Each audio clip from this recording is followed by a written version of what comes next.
এক গ্রামে অনেকগুলো মুরগি থাকত। প্রতিদিন ভোরে কৃষক খাঁচার দরজা খুলে একটা মুরগি নিয়ে যেত, বিক্রি করত বাজারে। বাকি মুরগিগুলো সারাদিন ভয় আর আতঙ্কে বেঁচে থাকত। সবাই জানত একদিন না একদিন তাদেরও পালা আসবে। একদিন সেই খাঁচার এক কোণে এক মুরগি একটা ডিম পাড়ল। ডিম থেকে এক সকালে জন্ম নিল এক ছোট্ট চিকুন, হলুদ তুলোর মতো নরম, টুকটুকে সুন্দর। মা মুরগি তাকে বুকের ভেতরে লুকিয়ে রাখত, যেন পৃথিবীর সব ভয় থেকে বাঁচাতে পারে। কিন্তু সেই ভয়টা প্রতিদিন বাড়তে লাগল। যদি কৃষক একদিন আমার ছানাটাকেও ধরে নেয়, এই ভাবনা তাকে রাতে ঘুমাতে দিত না।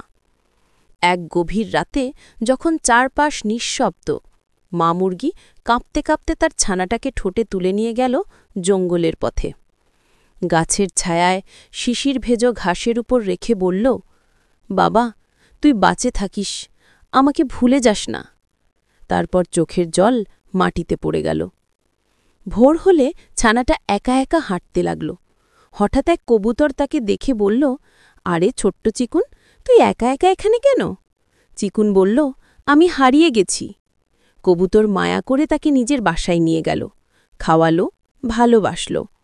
আর দূরে কোথাও সেই মা মুরগি প্রতিদিন আকাশের দিকে তাকিয়ে থাকে, ভাবছে, আমার ছানাটা কি বেঁচে আছে?